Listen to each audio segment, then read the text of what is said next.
Linda, my dear girl, could you please bring me a glass of water?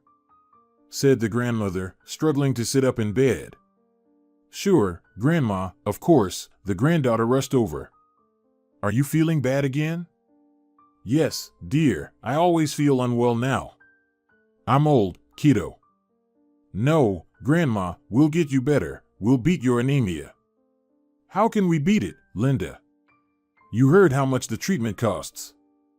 Don't worry, Grandma, I'll find the money. I'll figure it out. You'll be the healthiest with me. My wonderful granddaughter, may the Lord bless you. Linda was already 18. She had finished school and worked as a barista in a local cafe. She hadn't thought about further education yet. There was no time for that. The girl didn't know her parents. Her mother died in childbirth, and her grandmother didn't even know about her father. She only said that he confused the girl and disappeared. Besides her grandmother, Linda had no one closer or dearer. They always lived together in a tiny apartment in a small port town. Laura always tried to give her granddaughter the best. She worked as a seamstress in a small workshop and took orders at home, trying to provide everything necessary for her granddaughter so that the girl didn't feel deprived. Linda grew up a smart girl, always able to stand up for herself. She loved her grandmother more than life itself and was always very afraid that something might happen to her, that she might lose her. And now this anemia. Linda had no idea where to get money for treatment, and quickly at that. By the time you wait for that quota, you could die 300 times over. But Linda believed everything would work out. She would manage to cure her grandmother of this terrible illness. Linda was on her way home from work.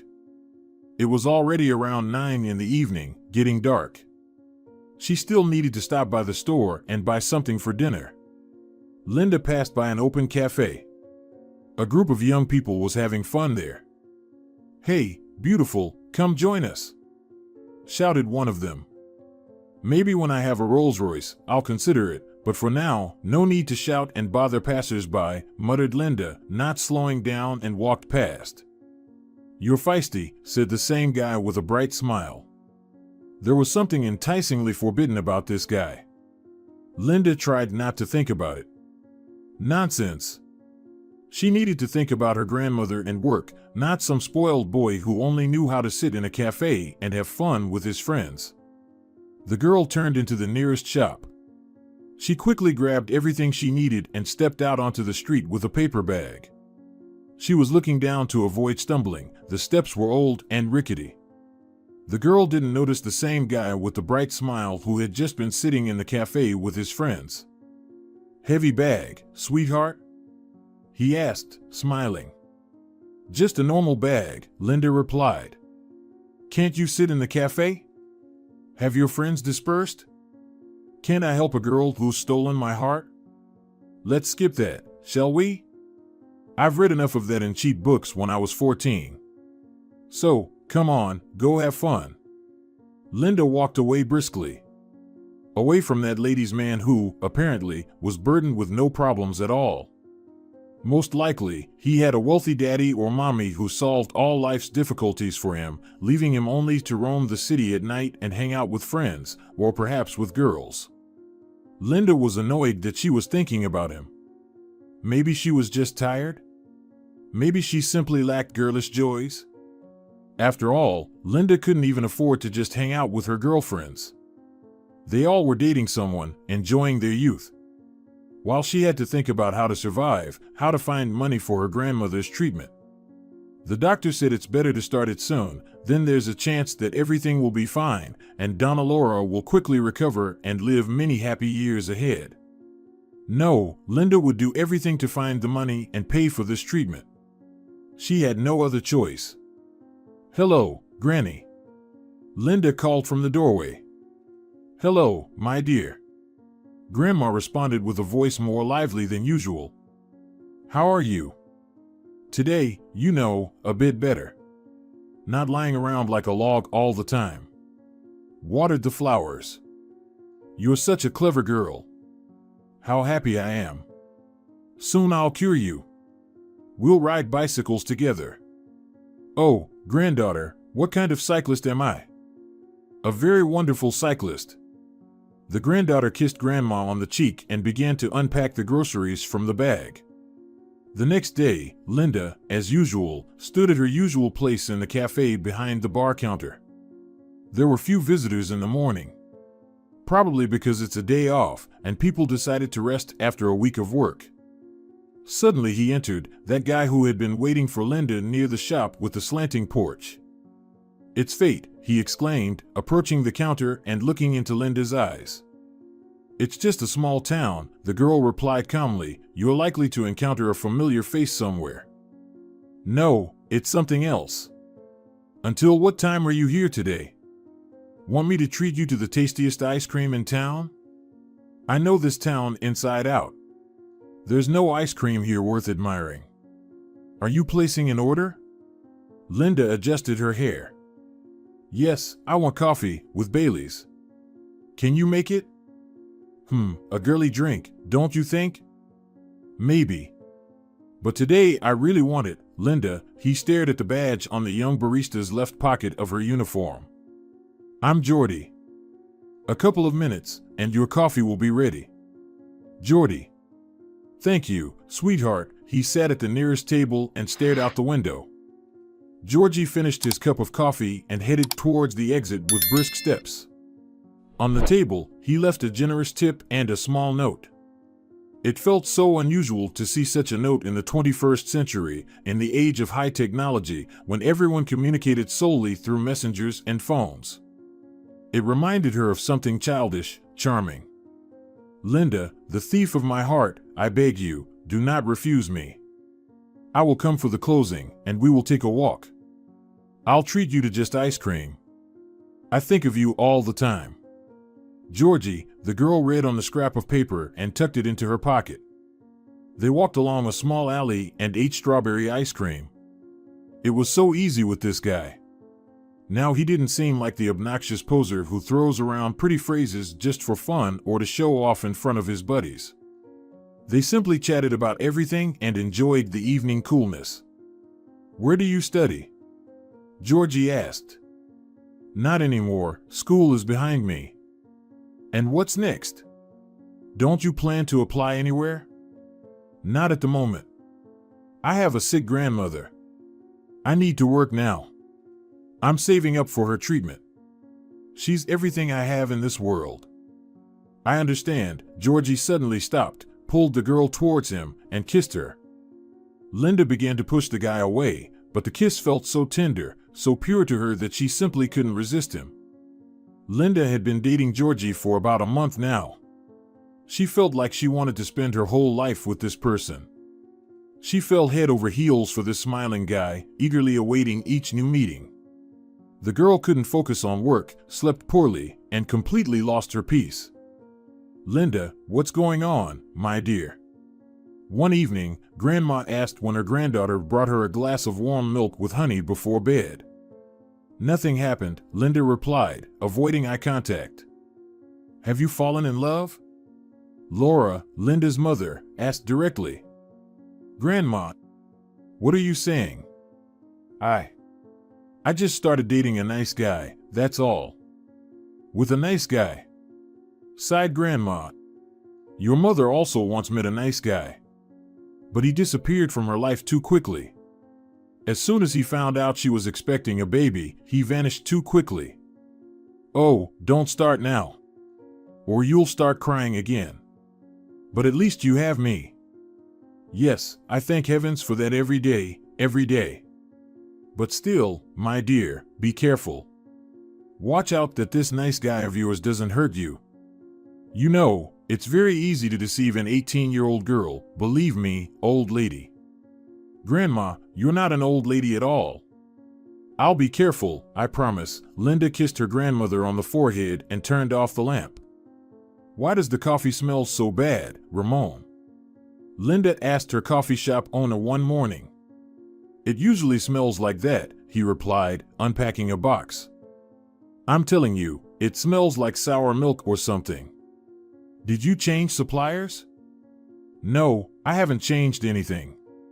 "Are your hormones acting up or something?" My hormones are just fine, the girl pouted and started wiping the cups. The whole day Linda felt strange. Either she had eaten something wrong, or she caught a virus. Her head was pounding, and her stomach was churning. A terrible condition. At night, Linda couldn't sleep. She pushed away bad thoughts. No, this can't be true. But the delay that had occurred spoke more eloquently than any words. The girl decided to put an end to these doubts. She barely waited for morning and hurriedly dashed to the pharmacy. Fortunately, she had the day off that day. She tried to take on more shifts, so weekends were a real luxury. Yes. Linda saw a little red cross that almost instantly appeared on the test display. Holy Virgin Mary, no. Not this. Not now, muttered Linda, sitting on the edge of the bathtub. She had hoped that everything in her life would work out. Georgie came from a good family, he had money, he could help with treatment for Grandma. A child was not in the plans for the girl, as she hadn't achieved anything in this life yet. But the Lord sent her this baby for a reason. So, it was destined to come into the world. Linda closed her eyes. She remembered Georgie's words. You know, I want us to have 3 children, the guy said as he escorted her home. Why 3? The girl was surprised. 1 for you, the other for me. And the third? And the third for these 2 older ones. Well, you made it up. What children? We don't have time for children at all. We need to work and achieve something in this life. One thing doesn't hinder the other, he smiled and took the girl's hand. One thing doesn't hinder the other, whispered Linda. She decided to inform Georgie about her condition as soon as possible. He would surely support her and figure out how they could live on. Linda quickly typed a message to her beloved. They agreed to meet at the fountain at 6 in the evening. Linda was very nervous. She was sure Georgie would take this news gladly, but she still felt slightly anxious. What did you want to say, sweetheart? Georgie asked. I don't have much time. Dad asked me to go with him on business. Georgie, I'm pregnant, Linda blurted out. What? What did you say? What you heard. I'm pregnant. We're going to have a baby. Are you happy? Are you out of your mind? What baby could there be? I'm not ready to change diapers and lose sleep at night. I have a bunch of plans for the next 10 years. But there's no room for sniveling babies there. But you talked about children, Linda said, gasping for air. You said you wanted 3 children. Yes, maybe, but not now. I still need to finish university, and besides, Dad promised to get me a job at his friend's firm. But this baby is already in my belly. He can't disappear. Linda barely held back her tears. Maybe, baby, maybe. I'll help you, I'll find a doctor and... Are you suggesting I get an abortion, huh? Linda sat down on the edge of the fountain. Water droplets pleasantly cooled her heated back skin. Well, yes. Isn't there any other way? Actually, there is, giving birth. Yes, but that's not the solution for us. At that moment, Georgie's friends approached. Hi. They cheerfully greeted. Are we interrupting? No, not at all. Just Linda got a little carried away playing future mommy. Right, sweetheart? He turned to Linda. She was silent, tears choking her, but the girl tried not to burst into tears right here and now. You know, sweetheart, you're really beautiful, and you're just amazing in bed, but I'm not ready for all this vanilla stuff like marriage and having a child. So let's part ways nicely, without unnecessary drama. If you need help with a doctor, you know how to find me. And then Georgie simply turned around and strode off with his buddies towards his house. Linda sat there, tears streaming down her cheeks endlessly. At first, she tried to fight them, wiping them away with the back of her hand, but then she stopped, letting them flow freely. The girl sat there, probably for half an hour, before finally getting up and heading home. She didn't want to go home. Her grandmother would surely notice that she had been crying, and then hiding the truth from her would be impossible. So Linda turned onto her favorite alley, one that was wild and abandoned. There were usually few people there, and she could enjoy the silence. Linda sat down on an old, peeling bench. What the hell? A voice came from right next to her. That darn squirrel ran away again. Damn it. A guy in worn-out jeans and beaten-up sneakers emerged onto the path from behind the trees. Wow. This is a stroke of luck. The guy stared at Linda, then started clicking his camera incessantly.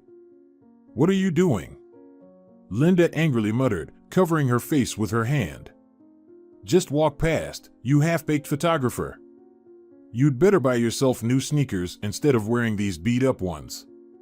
Or did you spend all your money on this fancy gadget? You're such a mean girl. And you look so sweet and delicate, the guy smiled, lowering his camera. If you're going to be mean here. Did someone hurt you? The photographer asked. Life hurt me, photographer. And I really am an unfinished photographer. I need to submit my final project.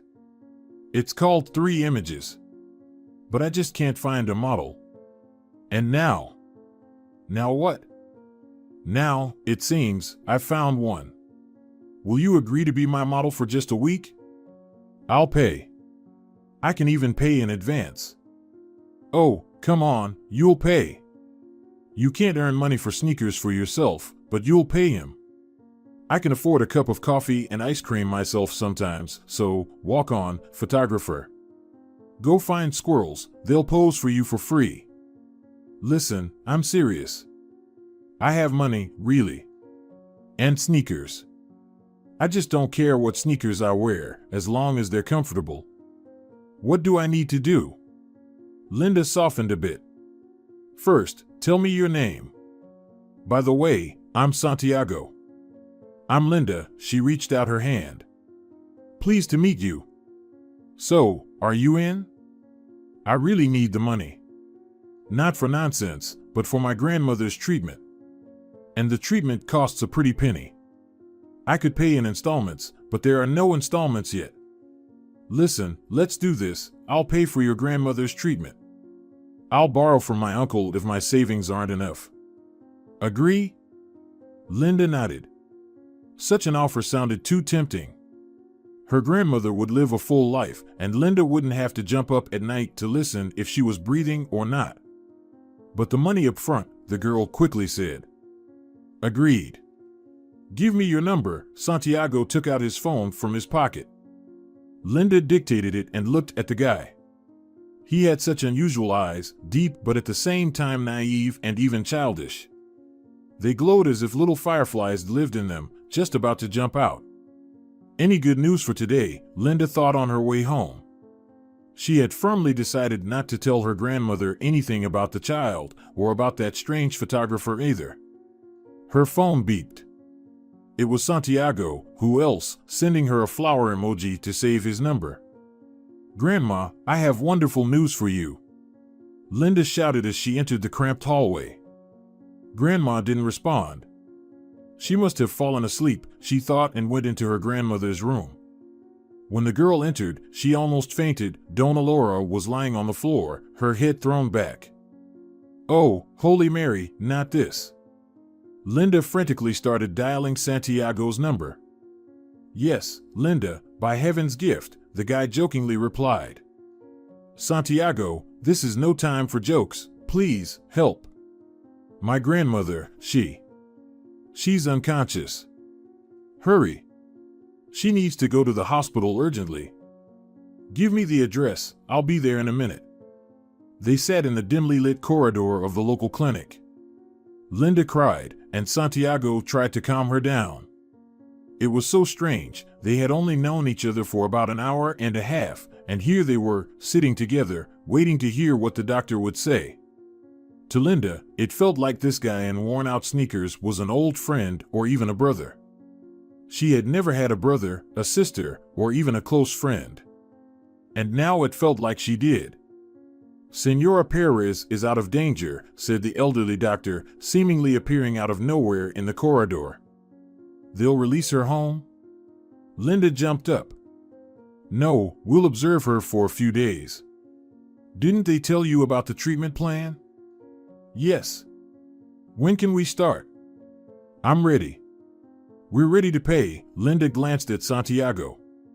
He nodded and started negotiating with the doctor, jotting down something in a notebook with a stubby pencil. Truly eccentric, this photographer. In this day and age, jotting something down in a notebook in the era of gadgets. Linda was nervous, feeling nauseous. Suddenly, she remembered she was expecting a child. So many events had taken place that day, her head was spinning. Yes, she was pregnant. The girl hadn't had a chance to properly think about it yet. First, Jordy with his teasing, then this photographer jumping out of the bushes, and now her grandmother, who suddenly decided to scare her granddaughter and collapse unconscious in her room. Let's go, I'll take you home, said Santiago, taking Linda's hand. Is everything okay? Will Grandma start the treatment? Yes, starting tomorrow. I've sorted everything out. Payment can be made to the clinic's account, so no problems. Thank you. Linda squeezed the guy's hand. She has never been so grateful to anyone in her life, except her grandmother. Shall we start tomorrow? Santiago suddenly asked, opening the car door. What? Linda was surprised. Our project called Three Faces, the guy smiled. Oh, that. Yes, whatever you say, as long as Grandma. She'll be fine, don't worry. They drove through their hometown, which had already sunk into darkness. It was eerily quiet and peaceful.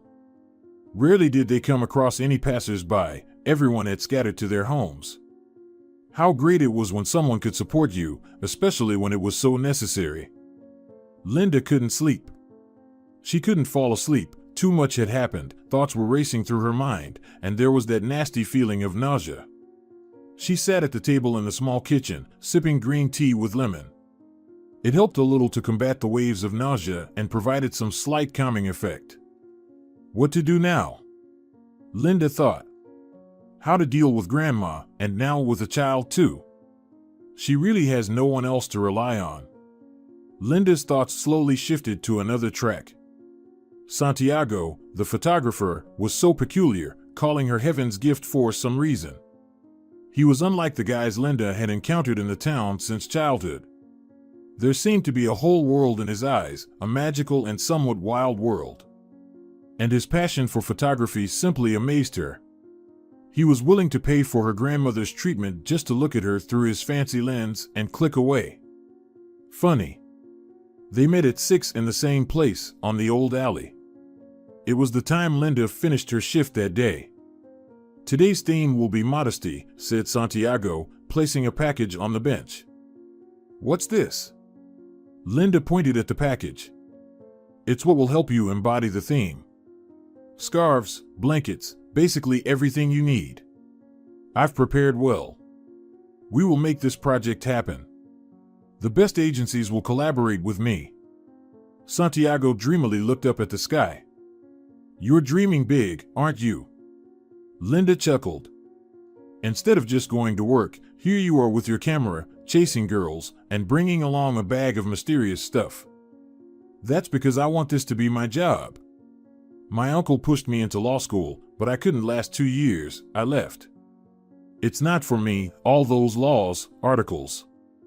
Mine is the sky covered in feathery clouds, the sun setting, burning like a spark in the thickening blue of the sky, and a girl with eyes the color of moss, living on the bark of a tree. My eyes are just ordinary, some moss came up with that. All right, tell me, what do I need to do? Linda threw her bag on the bench. Here, take this scarf and drape it over your head. He handed the girl a snowy silk scarf. Do you want to turn me into a nun? Linda scoffed. No, just a very modest girl. It's just an image. I'm not asking you to become one, although that's impossible. Linda threw the scarf over her dark hair and looked at the guy. Yes. That's it. Look at that tree. No, not into the lens, at that tree. There, genius. The Virgin Mary. What eyes! I could gaze into them for eternity. Lower your left hand a bit. Left. Yes, like that. Just fabulous. And so it went on for about 2 hours until it was completely dark. Santiago, from a regular guy in worn-out jeans and scuffed sneakers, turned into some sort of incomprehensible creature. He squatted down, jumped onto the bench, and clicked away with his big camera. At first, Linda thought it was nonsense, but after a while, she herself became immersed in this world, as if being infected by the photographer's madness. Now she wanted to strike a pose that, as she thought, suited the moment best. "You're a fantastic model," praised Santiago. "You seem to just know what to do," he added, lowering the camera and looking at Linda. "You know, I need some photos at sunrise. Can we arrange that?" Linda shrugged and wearily sat down on the bench. "How's your grandma?" the guy asked, sitting down next to her.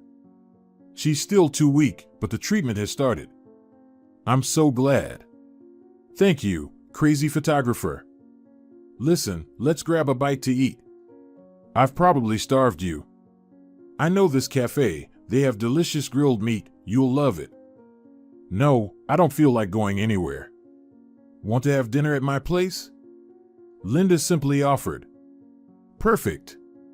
Let's order some food. I'm not really a fan of crowded places myself. Let's go." He grabbed a bag and pulled Linda along. They sat in the kitchen, enjoying various delicacies that Santiago had ordered from the same cafe he initially wanted to take Linda to. "Why are you looking at me so strangely?" asked Linda, taking a bite of a thin flatbread. "Did I get ketchup on me?" "No, sorry, it's just, you're so incredible. You seem like you were born to be a model. You could make millions from your photos." "Oh, come on. How can anyone make money from that?" "Very easily. You're just out of touch, beauty." "Yeah, right. That's not for me. I'm just a barista." "Sorry. I didn't mean to offend you. Do you only work? Are you not studying anywhere?" "Nowhere," Linda shook her head. "I don't have time for studying. I need to earn a living. And my grandma decided to get sick on top of it. But we'll beat this anemia, won't we?" "Of course, we will. There's no other way." He looked at her with such tenderness and unwavering confidence that Linda's heart warmed. "You're a good guy, Santiago. I haven't met anyone like you before." "Really?" "Oh, come on. I'm just an ordinary guy raised by my aunt and uncle. What about your parents?" "Sorry if I'm prying." "No, it's fine. They died when I was 9. Car accident." "I'm so sorry," Linda said sadly. "My mom died shortly after I was born. And I've never seen my father. Not even my grandma knows who he is or where he lives." "Yeah, life, huh?" Santiago said softly. "But there's nothing we can do about it. Let's drink to people finding each other, those who truly belong together." He filled the glasses with orange juice. "Well said. Finding your person in this life can indeed be difficult. You think you found the one you dreamed of, but they turn out to be a jerk. Yeah, Linda, someone really hurt you. I loved him, like a fool. I thought I found a decent guy, with whom I'd have a good family. He promised me, we'll go there, and we'll have kids, and a house with a pool, but in reality..." Linda took a sip from her glass. "And in reality?" Santiago looked at her attentively and very seriously. "In reality, he offered to help with money for an abortion and then ditched me to go drink with his buddies.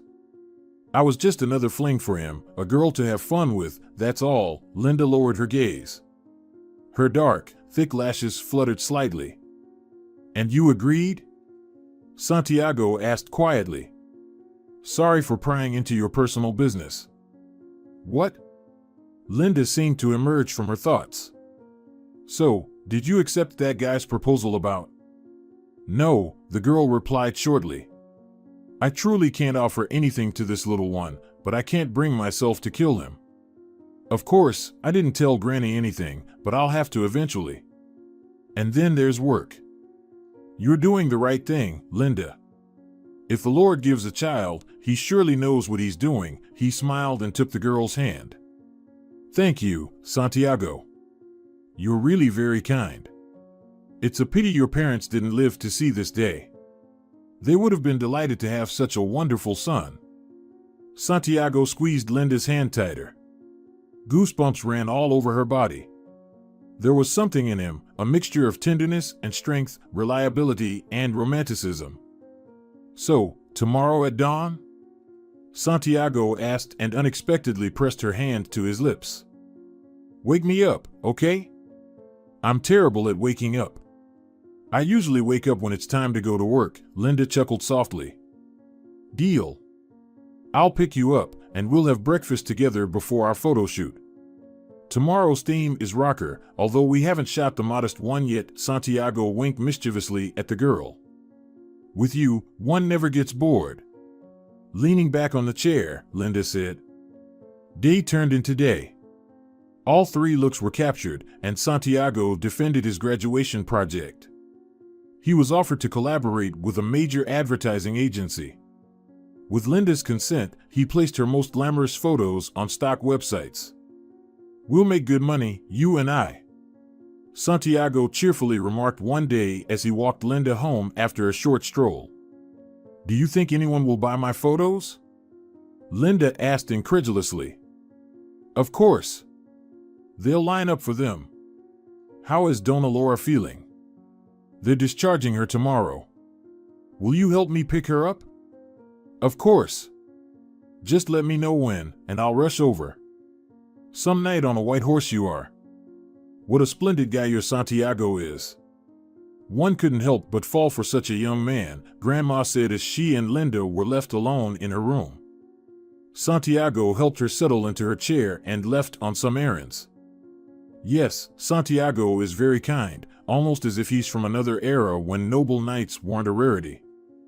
Linda refrained from mentioning Jordi and his treachery.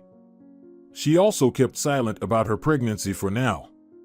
The most important thing was for Grandma to fully recover and regain her strength. They would manage, they would definitely manage now. Linda began to catch herself thinking about her crazy photographer almost all the time. Her body shuddered pleasantly when she remembered his eyes and the way he'd kissed her hand casually as they chatted over dinner in the small kitchen of her and her grandmother's apartment. The coffee shop had already closed, but they sat at the table, unwilling to leave. Let's not stay too long, shouted the owner from somewhere in the back. Make sure to lock the door properly, Linda. Okay, Ramon. Just another half hour, and we'll go. I'll lock everything up as it should be. I'm out. Ramon's voice came from the back exit.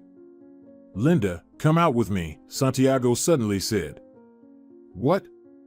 Linda almost choked. I want you to be my wife. Are you out of your mind, photographer? You know that I know. I think I can raise this child to be a decent person, unlike his real father. Linda was silent. A lump rose in her throat. And aren't you afraid I'll say yes? The girl tucked a loose strand of hair behind her ear. I hope you do, Santiago smiled. He leaned in towards Linda, and they merged into a long kiss. Linda was ready to spend her whole life like this. It was a different kiss, not the sharp and demanding one that Jordi gave her, but gentle and full of love. Let's go, I'll introduce you to Uncle and Aunt, said Santiago, getting up from his chair. A week later, they celebrated their engagement, and 2 months later, they got married. Although, they didn't have a proper wedding. But Grandma and Aunt Leah prepared plenty of delicious food. The table was overflowing with treats.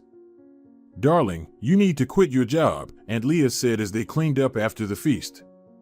Think about the baby. Thank you, Aunt, but I can't. We need the money so much. Can't we handle it? She smiled, drying her hands with a towel. You have us, me and Uncle Theo. And Santiago is doing so well with his photographs. even though his uncle used to scold him for dropping out of university. But I always knew my nephew would succeed. If only you weren't my late sister Monica's son. Life was so hard on her, if not for that terrible accident. Tears welled up in Mrs. Leah's eyes. You know, you resemble her. Perhaps Santiago fell for you head over heels too. You'd say that as well, head over heels, Linda said, wiping a plate. Of course, head over heels. The boy has completely lost his mind. Have you seen how he looks at you? How? The girl was surprised. The way a loving parent looks at their precious child. He truly loves you, dear. I love Santiago too, Linda replied quietly. May God bless you with happiness for many, many years. Mrs. Leah hugged Linda and patted her on the back. Mary Elena was born at the end of April. Both the mother and the baby were quickly discharged home. They both felt great. Donna Laura and Aunt Leah organized a real celebration for the girls' return home. The lawn in front of the house was decorated with balloons and flags, and ribbons and live flowers adorned a small gazebo. The young mother was speechless with admiration. She just looked at this magic and silently hugged Uncle Teo, Aunt Leah, and Grandma one by one. Welcome home, darling, Donna Laura whispered softly. Thank you, Grandma. How have you been without me? Fine, very well. Leah treats me like her own mother, and so does Teo. We are a real close-knit family. Yes, that's true. Just don't make me cry, or I'll start crying too, Linda stroked her grandmother's cheek. I won't, my dear, I won't. Let me meet my granddaughter. Uncle Teo exclaimed. Where is this beauty? She takes after her mother. Don't shout, Teo, Aunt Leah said reproachfully. You'll wake up Mary Elena.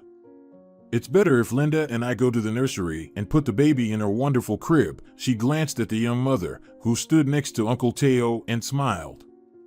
Finally, I'm home, Linda thought, as the plane landed at the airport of her hometown. She was flying from the capital, where her husband had business. Santiago was delayed a bit, so Linda was returning home alone. The spouses didn't want to move from their hometown, so they often had to fly to the capital and back. They jokingly called themselves migratory birds. Although it was comfortable to fly in the business class compartment, they still wanted to get in the air as soon as possible, and they also wanted to see their relatives. It was time to leave the airplane cabin. And suddenly Linda saw him. Yes, it was Geordie. Only he was being pushed in a wheelchair by some elderly man. The guy had changed a lot. He had become thinner and somehow his face looked gaunt. Their eyes met. Linda read in the gaze of the unsuccessful father of her daughter the longing and pain. Hello, Linda said softly.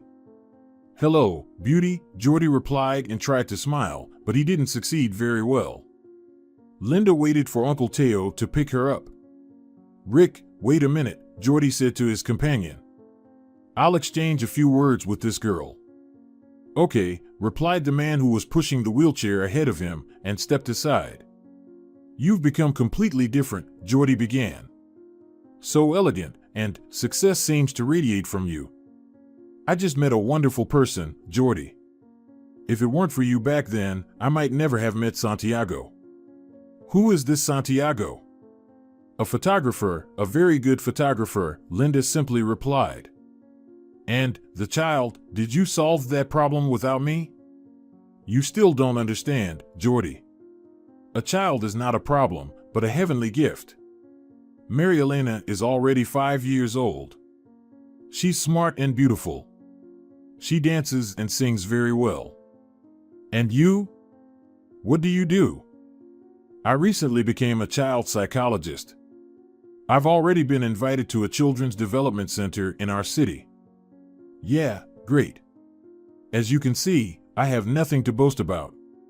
Got into an accident on the very day I left you there by the fountain.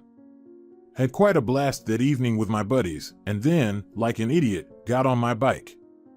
Well, I crashed into a truck. The doctor said I was born again. Usually, in such a collision, people die instantly. It would have been better if it happened. He swallowed hard. Don't talk like that.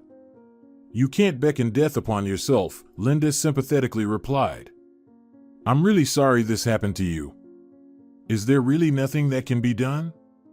No, nothing. I'll be confined to this damn wheelchair for the rest of my days, Jordy replied bitterly. I'm really sorry. How are your friends? Are you still in touch with them?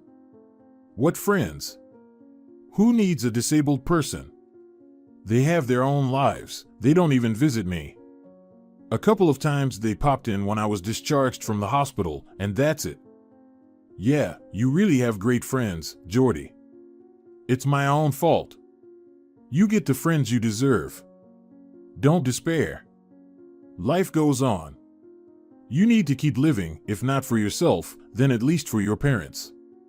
Just because you can't walk doesn't mean you should give up. Maybe you're right, sweetheart, the young man smiled. But it's hard. Very hard to accept. I understand, but you have to try. Sorry, I have to go, they're waiting for me. A girl in a bright red dress jumped out of the car. Mommy, I've been waiting for you so much. Is Dad coming soon? Mary Elena hugged her mother. Yes, sweetie, tomorrow or the day after. I missed you so much. I've learned a new dance. You're my smart girl. Linda took her daughter in her arms. She looks so much like you, Jordy said. You're the best thing that ever happened to me. We'll see each other someday, Linda said and headed to the car. Rick came over and drove Jordy to the car, which was waiting for them nearby. That evening, Jordy sat in the garden for a long time, looking at the stars and thinking. He thought about his life, so abruptly cut short for him. And there were so many plans, to work in a prestigious company, to travel the world. And now? He could hardly do anything independently. And the only travels were visits to the Capitol Clinic, where he underwent treatment courses several times a year. But there was no result whatsoever. He couldn't feel his legs, couldn't move a single finger.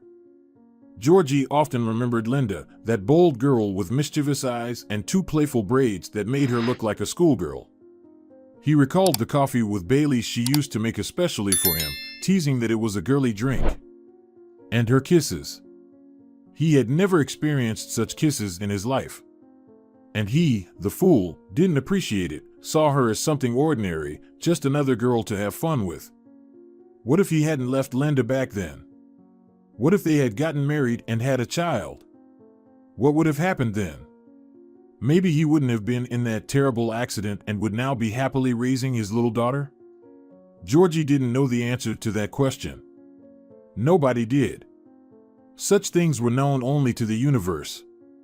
It's been a while since I photographed my wonderful model, Santiago said before going to sleep. But am I still a model? That was 5 years ago when I was something, just a girl. And now you're even more beautiful, my green-eyed witch, her husband said tenderly, kissing Linda on the shoulder. You're still a crazy photographer. I think you love your camera the most in the world, or rather, your cameras. Not at all, my darling. I love you and Mary Elena much more. I don't believe you, Linda jokingly poked his chest with her index finger. I'll prove it to you right now.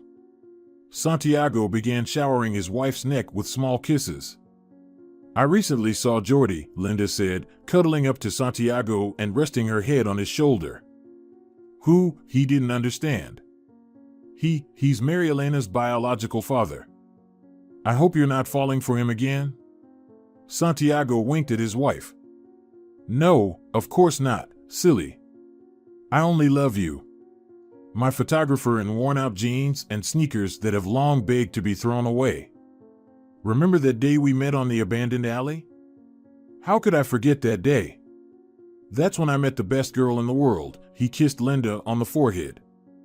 And then he got me, and then got drunk with his buddies, got on his bike, and crashed into a truck. Horrible. He was quickly punished by heaven, Santiago said slowly. God loves you very much, my green-eyed fairy. You know, I feel sorry for him. He's so helpless in that wheelchair. Linda, he brought it upon himself. Stop pitying that scoundrel who just took advantage of your naivety and then discarded you like an unwanted thing. Thank you, my dear, thank you, Linda said emotionally and hugged her husband even tighter. For what? Just for being you, for coming out of the bushes with your camera and saving my grandmother, and me too, pulling us out of that hell from which we had neither the strength nor the ability to escape. Linda, my girl, what are you saying? I thank fate for meeting you, every day I thank. Although, you know, there is still one debt behind you. What? What debt? Linda sat up on her elbow and looked into her husband's eyes. I want a son. I already have a daughter. Now I want a son. Oh no. I've just started working as a psychologist. You'll have to wait for your son, his wife laughed. I've already waited too long. I'm not waiting anymore. I think now is the perfect time. He began tickling Linda. 9 months later, Santiago Alonso proudly called himself the father of Mary Elena's daughter and Marcus's son. Dear viewers, if you enjoyed the story, please support the video by liking it and leaving a comment. Thank you very much.